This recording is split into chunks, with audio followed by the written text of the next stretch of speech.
باللہ من الشیطان الرجیم بسم اللہ الرحمن الرحیم۔ میں اکبر ظہیر آپ کے سامنے ایک بار پھر تحریک ادب میں آپ کا استقبال کرتا ہوں۔ سلام علیکم۔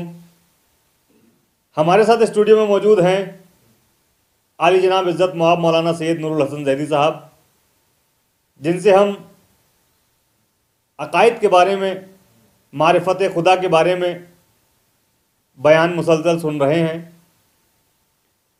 اور اپنے علم میں اضافہ کر رہے ہیں۔ آئیے مزید معلومات کے لیے مخاطب ہوتے ہیں ایک بار پھر عالی قدر عزت مآب مولانا سید نور الحسن زیدی صاحب سے۔ قبلہ محترم، سلام علیکم۔ وعلیکم السلام ورحمۃ اللہ وبرکاتہ۔ اعوذ باللہ من الشیطان الرجیم، بسم اللہ الرحمن الرحیم۔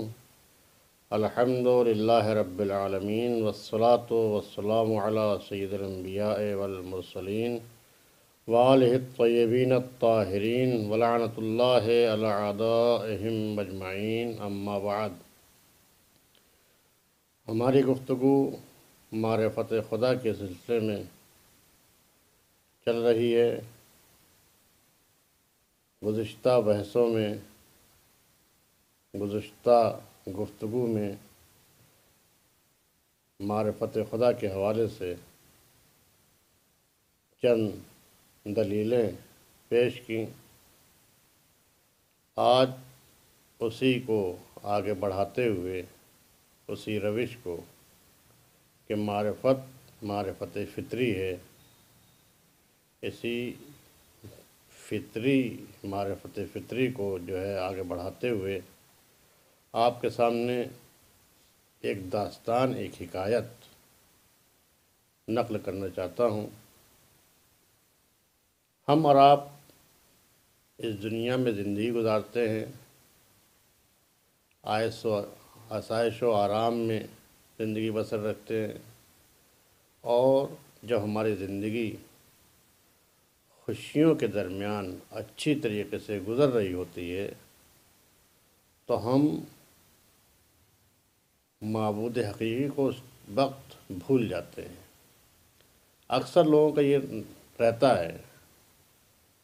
ہم اور آپ چونکہ مادی مخلوقات ہیں، مادے سے خلق کیے گئے ہیں، زیادہ تر انسیت ہماری محسوسات سے ہوتی ہے، معقولات پر ہم بہت کم جاتے ہیں۔ اس لیے محسوسات سے مانوس ہو کر ہم اپنی خوشیوں میں، اپنی زندگی میں، اپنی آسائش میں، اپنی آرام میں اپنی فطرت کو بھول جاتے ہیں اور معبود حقیقی کو بھول جاتے ہیں۔ لیکن جب ہم پر کوئی مشکل پڑتی ہے، کوئی مصیبت کی گھڑی آتی ہے، کوئی بیماری آتی ہے، خدا نخواستہ کوئی بیمار ہو جائے گھر میں، یا ہم بیمار ہو جائیں اور ایسے مرض میں مبتلا ہو جائیں کہ جس کا نام لینا دشوار ہوتا ہو، اس کو زبان پر نام نہ لیتے ہوں، تو ایسی صورت میں ہمیں فطری طور سے خدا یاد آتا ہے۔ یہ ہماری فطرت ہے، یہ ہمارا فطرت تقاضا ہے۔ ہم اس کام کو کرتے ہیں، یہ ہوتا ہے، دنیا میں، سماج میں ہوتا ہے۔ عیش و آرام میں ہیں، اچھی زندگی گزر رہی ہے تو خدا کو بھولے ہوئے ہیں، لیکن جب مشکلات آتی ہیں تو ہم خدا کو یاد کرتے ہیں۔ ایسے ہی ایک داستان ہے، ایک واقعہ ہے، ایک قصہ ہے جو آپ کے سامنے میں پیش کرنا چاہتا ہوں۔ ملک کا ایک وزیر، پاورفل وزیر، تقریباً سارے محکمے اسی کے ہاتھ میں تھے، اسی کے قلمدان میں تھے، سب سے بڑا وزیر تھا، ہر جگہ اس کی چلتی تھی، سب اس کے ماتحت تھے۔ سمجھ لیجئے کہ پوری حکومت وہی چلا رہا تھا، بادشاہ وہی تھا۔ اگر لفظوں میں کہا جائے تو بادشاہ وہی تھا، نام کا وزیر تھا لیکن بادشاہ وہی تھا، پوری حکومت اسی کے قبضے میں تھی۔ وہ ایک دن دانشمندوں کے ہجوم میں پہنچا۔ وہ دانشمند جو آپس میں علمی گفتگو کر رہے تھے، علمی مباحثہ کر رہے تھے، وہ وہاں گیا اور اس نے جانے کے بعد تقریر کی، اور تقریر میں اس بات کی تاکید کی کہ تم لوگ جو وجود خدا پر دلیلیں دے رہے ہو، میرے پاس ایسی 1000 دلیلیں ہیں جو کہ وجود خدا کے انکار پر ہیں۔ 1000 دلیلیں ہیں میرے پاس جو وجود خدا پر انکار پر ہیں۔ وہ اسی طریقے سے بکواس کر رہا تھا۔ یہ پڑھا لکھا طبقہ، صاحب علم طبقہ، وہ جانتا تھا کہ یہ قدرت کے نشے میں ہے، مال و دولت کے نشے میں ہے، لہٰذا وہ بے اعتنائی کے ساتھ وہاں بیٹھے رہے، خاموش بیٹھے رہے۔ انہوں نے اس کا کوئی جواب نہ دیا، اس لیے کہ وہ سمجھ رہے تھے کہ اگر ہم اس کا کوئی جواب دیتے ہیں تو ہمارا انجام اچھا نہیں ہوگا اور یہ بات کو قبول بھی نہیں کرے گا، اس لیے کہ یہ دولت کے نشے میں ہے، قدرت کے نشے میں ہے، لہٰذا جب اس کا نشہ ٹھنڈا ہو جائے گا تو ہم اس کو جو ہے مناسب وقت پر جواب دیں گے۔ کسی نے کوئی جواب نہیں دیا، وہ بکواس کر کے چلا گیا اور یہ کہہ کے چلا گیا کہ میرے پاس 1000 دلیلیں ہیں خدا کے انکار کے لیے، وجود خدا کے انکار کے لیے۔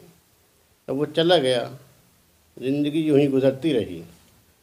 ایک دن ایسا بھی آیا کہ اس کو گرفتار کیا گیا۔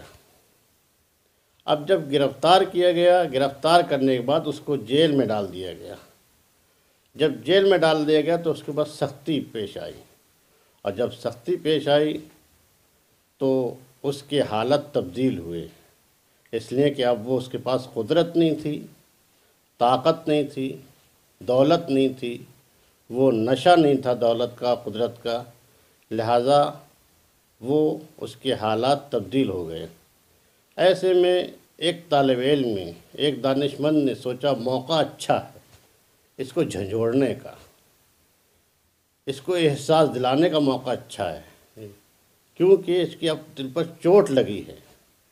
اب جب چوٹ لگی ہے تو اس کا موقع اچھا ہے، لہذا اس کو جھنجھوڑا جائے، اس کو احساس دلایا جائے، اس سے ملاقات کی جائے، گفتگو کی جائے کہ اب اس کا حال کیا ہے، کیا اب بھی وہ وجود خدا کا انکار کر رہا ہے۔ وہ طالب علم، وہ صاحب علم، وہ ذی علم پہنچا، اس نے اجازت لی، اجازت لینے کے بعد اس سے ملنے گیا، جیل میں ملنے گیا۔ جب جیل میں ملنے جا رہا تھا تو دیکھا وہ ایک کمرے میں چہل قدمی کر رہا ہے، اور چہل قدمی کرتے کرتے وہ ان اشعار کو دہرا رہا ہے۔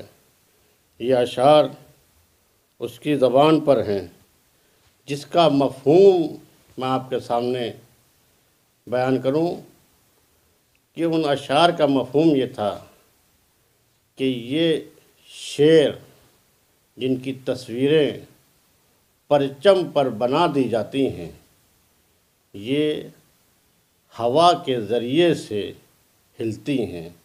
یہ شعر کی تصویریں، یہ شعر خود نہیں ہلتے، بلکہ ہوا آتی ہے، پرچم کو ہلاتی ہے، تو یہ شعر، ان شعروں میں جنبش پیدا ہوتی ہے، پرچم میں جنبش پیدا ہوتی ہے، تو یہ شعر ہلتا ہے۔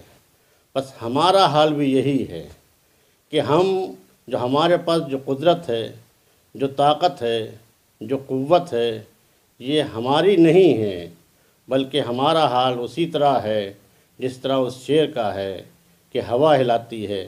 ہمارا حال بھی یہی ہے کہ کوئی ہے جس نے ہمیں یہ قوت و طاقت دی ہے، جب وہ کہتا ہے تو ہم ہلتے ہیں، یعنی یہ قوت و طاقت ہماری نہیں ہے۔ جب وہ یہ شعر پڑھ رہا تھا، اس کا مفہوم یہ تھا کہ یہ قوت ہمیں کسی نے عطا کی ہے، وہ عطا کرنے والا ایسا ہے کہ ہم اس کو دیکھ نہیں سکتے، ہم اس کو دیکھ نہیں سکتے۔ جب وہ شعر پڑھ رہا تھا تو فوراً وہ طالب علم کہتا ہے، وہ صاحب علم کہتا ہے، وہ ذی علم کہتا ہے، میں نے فوراً اس کو جھنجھوڑتے ہوئے، اس کے ضمیر کو جھنجھوڑتے ہوئے اس سے ایک سوال کیا کہ اب بتاؤ کہ جو تمہیں طاقت عطا کی تھی، اب جو طاقت سلب ہو گئی ہے، یہ طاقت کس نے سلب کی؟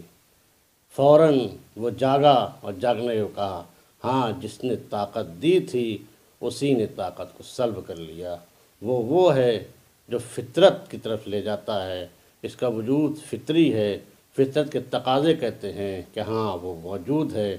یہ اس جگہ پر ہمیں معلوم ہوتا ہے جب ہم پریشان ہوتے ہیں، پریشانی کی حالت میں ہوتے ہیں، تو فطرت ہماری کہتی ہے کہ ہاں وہ موجود ہے۔ فقط والسلام ورحمۃ اللہ۔ اس ویڈیو کو لائک کریں، شیئر کریں اور سبسکرائب کریں ہمارا یوٹیوب چینل تحریک ادب۔ ہماری اس ویڈیو سے ریلیٹڈ آپ کے ذہن میں کوئی بھی سوال ہیں تو آپ ہمارے واٹس ایپ نمبر 7820044723 پر ہمیں واٹس ایپ کر سکتے ہیں۔ ہمارے علماء اکرام آپ کو اپنی ویڈیو میں اس کا جواب دیں گے۔